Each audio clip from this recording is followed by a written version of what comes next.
नमस्कार विद्यार्थी मित्रांनो. नोट्स इन मराठी या आपल्या शैक्षणिक यूट्यूब चॅनलवर तुमचे मनापासून स्वागत आहे. आज आपण एका अत्यंत प्रेरणादायी आणि थरारक अशा पाठावर सविस्तर चर्चा करणार आहोत. आजच्या आपल्या या संदर्भाचं नाव आहे 11वा पाठ, कठीण समय लेता. हा पाठ केवळ एक कथा नाहीये, तर संकटाच्या वेळी माणसाने कसं वागावं याचा एक जिवंत धडा आहे. अगदी बरोबर. आज आपण या मजकुरातून म्हणजे केवळ कथेचा सारांश नाही पाहणार आहोत, तर त्यामागील जे आपत्ती व्यवस्थापन आहे, ज्याला आपण डिझास्टर मॅनेजमेंट म्हणतो, त्या मानवी भावना आणि शालेय शिक्षणाचे प्रत्यक्ष जीवनातील उपयोग यावर आपण प्रकाश टाकणार आहोत. ठीक आहे, आपण हे सविस्तर समजून घेऊया. कारण हा मजकूर वरवर पाहता एका अपघाताची कथा वाटतो, पण तो केवळ एक अपघात नाहीये. जेव्हा अचानक मृत्यू डोळ्यांसमोर उभा ठाकतो, तेव्हा सामान्य माणसे आणि शाळकरी मुलं कशी एकत्र येतात याचा हा एक अंगावर काटा आणणारा अभ्यास आहे. नक्कीच. या संदर्भाकडे पाहताना एक गोष्ट प्रकर्षाने जाणवते, ती म्हणजे आपण शाळेत अनेक गोष्टी शिकतो, पण जेव्हा प्रत्यक्ष आयुष्यात एखादं संकट उभं राहतं, तेव्हा त्या ज्ञानाचा वापर किती जण करू शकतात, हा पाठ आपल्याला याच प्रॅक्टिकल दृष्टिकोनाची ओळख करून देतो. हो, आणि आपण कथेच्या सुरुवातीपासूनच हा घटनाक्रम उलगडून पाहूया. कथेची सुरुवात राजापूर नावाच्या गावापासून होते. तिथे आजूबाजूला मोठ्या प्रमाणावर ऊसाचे पीक घेतले जाते. आणि तिथे जवळच एक साखर कारखाना असल्यामुळे साहजिकच ऊस वाहतुकीची सतत वर्दळ असते. रस्ते नेहमी गजबजलेले असतात. याच पार्श्वभूमीवर एक दृश्य आपल्या समोर येतं. डोक्याला मुंडासे गुंडाळलेला एक गाडीवान, त्याची पत्नी आणि त्यांची साधारण 7-8 वर्षांची छोटी मुलगी एका बैलगाडीतून ऊसाची वाहतूक करत आहेत. बैल खूप थकलेला आहे, गाडी ऊसाने गच्च भरलेली आहे आणि ती एका उतारावर येते. इथून पुढे जे घडतं ते खरोखरच भीषण आहे. या प्रसंगाचे लेखकाने केलेले वर्णन केवळ भावनिक नाही, तर ते अत्यंत तांत्रिक आणि भयानक वास्तवाची जाणीव करून देणारे आहे. होय, कारण बैलगाडी उताराला लागते आणि रस्त्याच्या बाजूला असलेल्या एका मोठ्या खड्ड्याजवळ येताच अचानक एक मोठा आवाज होतो. गाडीचे एक चाक निखळून बाजूला पडते. आता या घटनेतील जे भौतिकशास्त्र किंवा फिजिक्स आहे ते आपण समजून घेतलं पाहिजे.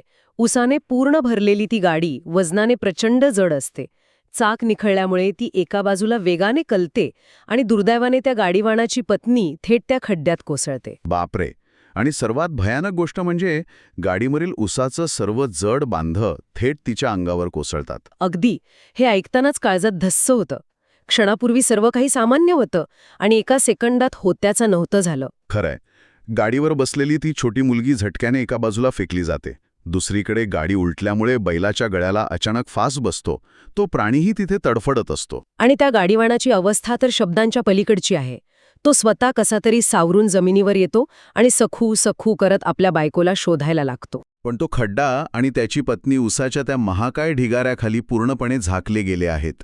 डोळ्यांसमोर आपली पत्नी जिवंत गाडली गेली आहे आणि आपण एकटे काहीच करू शकत नाही. ही हतबलता खूप हृदयस्पर्शी आहे. ही अवस्था मानसिकदृष्ट्या पूर्णपणे सुन्न करणारी असते. वैद्यकीय आणि आपत्ती व्यवस्थापनाच्या भाषेत याला आपण क्रिटिकल इमर्जन्सी म्हणू शकतो किंवा गोल्डन आवरची सुरुवात. गोल्डन आवर म्हणजे सुरुवातीचा तो महत्वाचा काळ ना? हो. अशा परिस्थितीत सुरुवातीची काही मिनिटच ठरवतात की तो व्यक्ती जगणार की मरणार.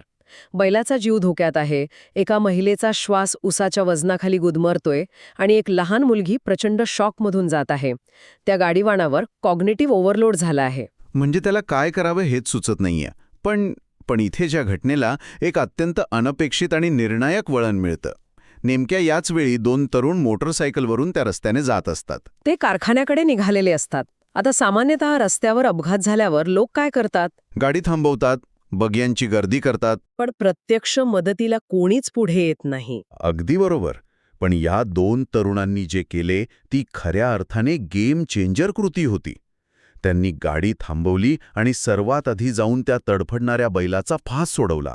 पण त्यांना लगेच परिस्थितीचा आवाका लक्षात आला. ढिगाराखाली एक महिला दबली गेली आहे आणि हे उसाचे जड बांधे बाजूला काढणे फक्त दोघांचे काम नाही. हाच तर खरा कळीचा मुद्दा आहे. मानवी मानसशास्त्रामध्ये बायस्टँडर इफेक्ट नावाची एक संकल्पना आहे, जिथे लोक विचार करतात की दुसरा कोणीतरी मदत करेल आणि परिणामी कोणीच पुढे येत नाही. पण या तरुणांनी तो बायस्टँडर इफेक्ट मोडून काढला. त्यांनी तिथे थांबून आरडाओरडा करण्यात वेळ वाया घालवला नाही. एका तरुणाने लगेच आपली मोटारसायकल जवळच्या शाळेकडे वळवली. त्याने क्षणाचाही विलंब न लावता मॅनपॉवर म्हणजेच मनुष्यबळाची गरज ओळखली. तो थेट शाळेच्या पायरीपाशी पोहोचला. आणि शाळेतील दृश्य कसं होतं? मुले वर्गात शांतपणे पाढे म्हणत होती. तो तरुण थेट वर्गात गेला, गुरुजींपुढे हात जोडून उभा राहिला. आणि त्याने अत्यंत स्पष्ट शब्दात परिस्थिती सांगितली. तो म्हणाला की सर, रस्त्यावर उसाची गाडी पलटी झालीये आणि एक बाई खाली दबून गेलीये. तिला वाचवायला हवं. हो, आणि पुढे म्हणाला की मुलांनी उसाचे बांधे उचलले तर ती बाई वाचेल. लवकर चला प्लीज.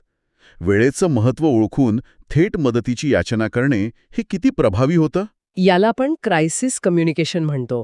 त्याने परिस्थिती सांगितली, धोक्याची जाणीव करून दिली आणि काय करायचे आहे याचा स्पष्ट उपायही सांगितला. पण याच्याही पलीकडे जाऊन विचार केला तर शाळेचे शिक्षक आणि विद्यार्थ्यांची प्रतिक्रिया अधिकच अचंबित करणारी आहे.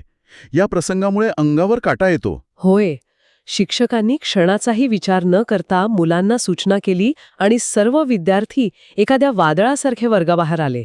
पण मला इथे एक मुद्दा मांडावासा वाटतो.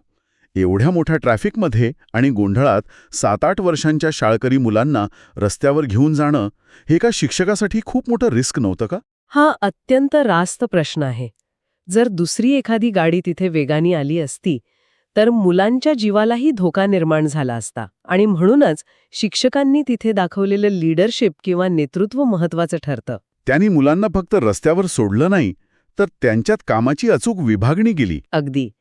घटनास्थळी पोचताच कोणतीही धांदल किंवा पॅनिक न होऊ देता त्यांनी सर्वात आधी 4 मुलांच्या तुकड्या केल्या आणि रस्त्याच्या दोन्ही बाजूंना मानवी साखळी तयार केली. मानवी साखळी, ह्युमन चेन. या मानवी साखळीमुळे दोन्हीकडची वाहतूक जागेवर थांबली. अपघातास्थळी दुसरी वाहने येऊन होणारा संभाव्य अनर्थ त्यांनी टाळला. आपत्ती व्यवस्थापनातील परिसर सुरक्षित करणे ही पहिली पायरी त्यांनी अगदी अचूकपणे पार पाडली. हे खरोखरच प्रभावी आहे. म्हणजे फक्त गोंधळ न करता शिस्तबद्ध पद्धतीने काम कसं करावं हे यातून दिसतं. आणि उरलेल्या मुलांनी काय केलं? शिक्षकांच्या मार्गदर्शनाखाली त्यांनी एक जाड दोरखंड शोधून आणला आणि ती जड बैलगाडी सरळ केली. त्यानंतर भराभर उसाचे बांधे बाजूला काढायला सुरुवात केली. हे सर्व अत्यंत वेगाने होत होतं. अखेर शिक्षक, ते 2 तरुण आणि गाडीवान यांनी मोठ्या कष्टाने त्या बाईला खड्ड्यातून बाहेर काढलं. पण तेव्हा एक सुन्न करणारा प्रसंग घडला. सर्वांच्या काळजात धस्स झालं, कारण ती बाई पूर्णपणे निपचित पडली होती. तिचा श्वास गुदमरला होता. या क्षणी कथेतील सर्वात मोठा धडा आपल्याला मिळतो. आपण मगाशी म्हणालो तसं शालेय शिक्षण फक्त पुस्तकात असतं का?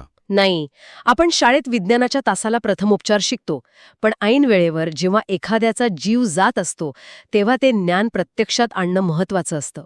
इथे एका विद्यार्थिनीने जे केलं ते थक्क करणारं आहे. तिने स्वतःहून पुढे येऊन त्या निपचित पडलेल्या बाईला तोंडावाटे कृत्रिम श्वासोच्छ्वास दिला, ज्याला आपण आज CPR म्हणतो. हो, काहींनी त्या बाईचे हातपाय घासले, तळव्यांना उष्णता दिली.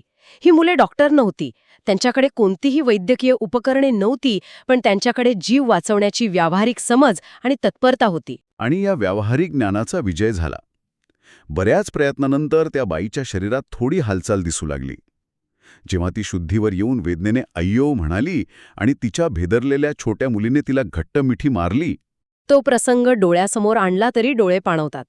तिथे उपस्थित असलेल्या मुलांचेही डोळे पाणवले.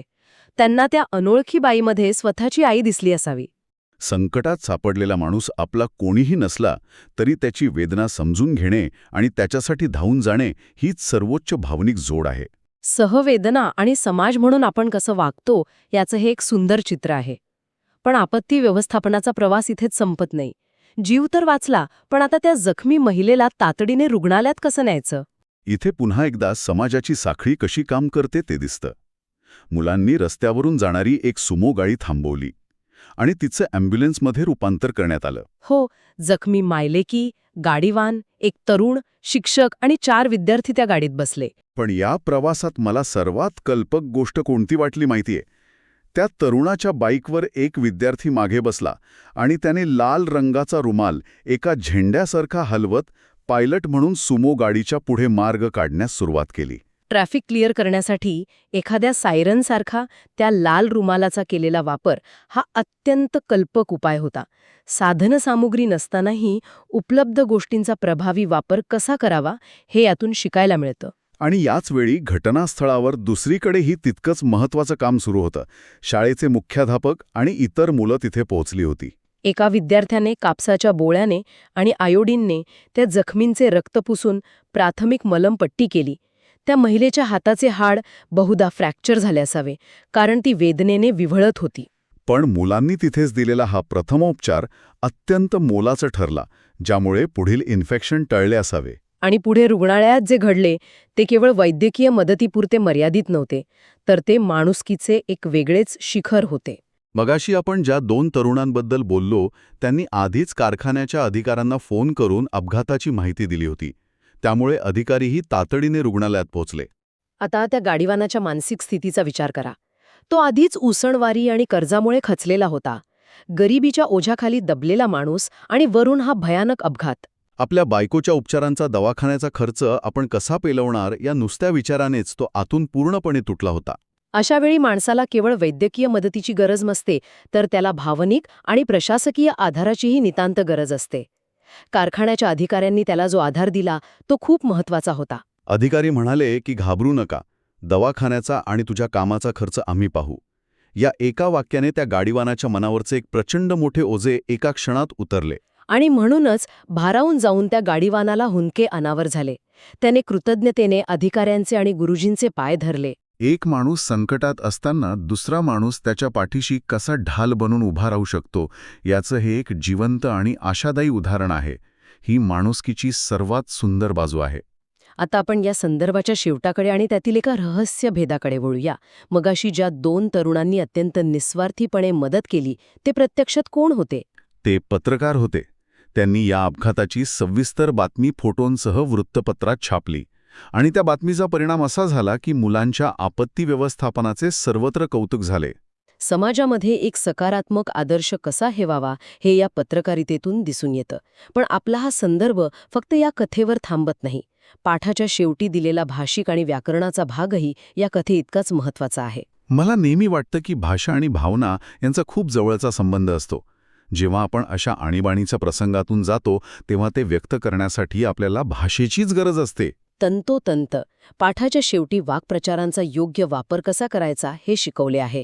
प्रसंगावधान राखणे, काळजात धस्स होणे हे नुसते शब्द नाहीत, पण हे व्यक्त करतो. आणि याशिवाय व्याकरणातील सर्वनाम म्हणजेच प्रोनाऊन म्हणजे काय हे देखील अत्यंत सोप्या संवादातून समजावून सांगितले आहे. मी, आम्ही, तू, ती हे शब्द नामाऐवजी कसे वापरले जातात हे उदाहरणांसहित स्पष्ट केले आहे.